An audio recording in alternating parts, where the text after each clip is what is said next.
The human voice. It's the instrument we all play. It's the most powerful sound in the world, probably. It's the only one that can start a war or say, I love you. And yet many people have the experience that when they speak, people don't listen to them. Why is that? How can we speak powerfully to make change in the world? Well, I'd like to suggest there are a number of habits that we need to move away from. I've assembled for your pleasure here 7 deadly sins of speaking. First, gossip. Speaking ill of somebody who's not present. Not a nice habit, and we know perfectly well the person gossiping 5 minutes later will be gossiping about us. Second, judging. We know people who are like this in conversation, and it's very hard to listen to somebody if you know that you're being judged and found wanting at the same time. Third, negativity. My mother, in the last years of her life, became very, very negative, and it's hard to listen. I remember one day I said to her, it's October the 1st today, and she said, I know, isn't it dreadful?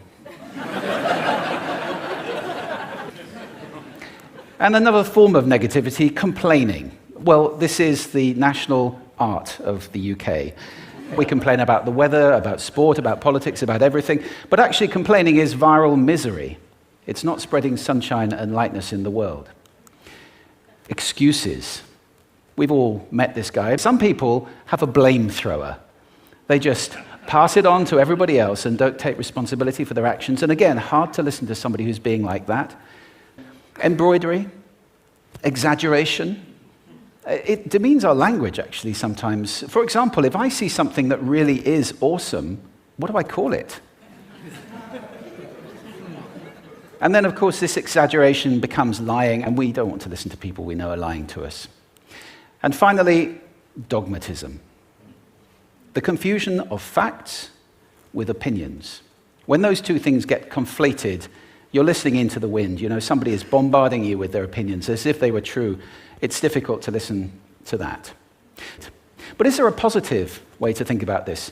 Yes, there is. I'd like to suggest that there are 4 really powerful cornerstones, foundations, that we can stand on if we want our speech to be powerful and to make change in the world. Fortunately, these things spell a word. The word is hail, and it has a great definition as well. I'm not talking about the stuff that falls from the sky and hits you on the head. I'm talking about this definition, to greet or acclaim enthusiastically. See if you can guess. The H, honesty, of course. Being true in what you say, being straight and clear. The A is authenticity, just being yourself. A friend of mine described it as standing in your own truth, which I think is a lovely way to put it. The I is integrity, being your word, actually doing what you say, and being somebody people can trust. And the L is love. I don't mean romantic love, but I do mean wishing people well. For 2 reasons. First of all, I think absolute honesty may not be what we want. I mean, my goodness, you look ugly this morning. Perhaps that's not necessary. Tempered with love, of course, honesty is a great thing. But also, if you're really wishing somebody well, it's very hard to judge them at the same time. I'm not even sure you can do those 2 things simultaneously.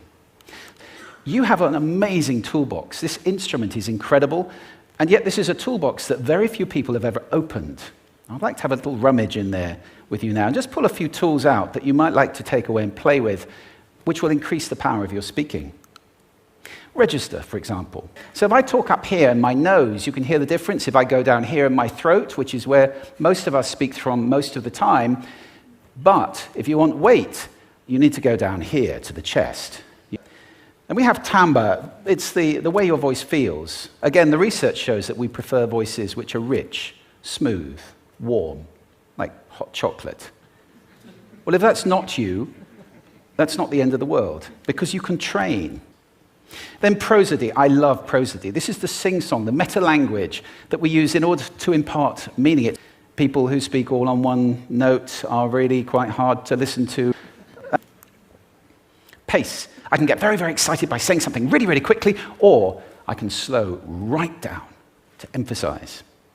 And at the end of that, of course, is our old friend, silence.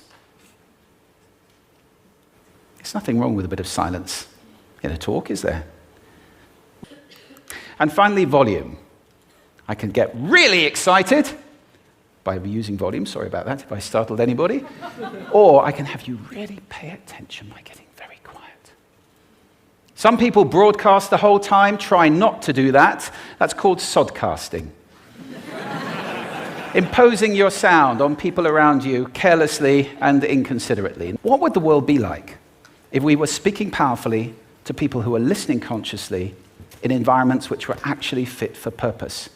Or to make that a bit larger, what would the world be like if we were creating sound consciously and consuming sound consciously and designing all our environments consciously for sound? That would be a world that does sound beautiful, and one where understanding would be the norm. And that is an idea worth spreading. Thank you.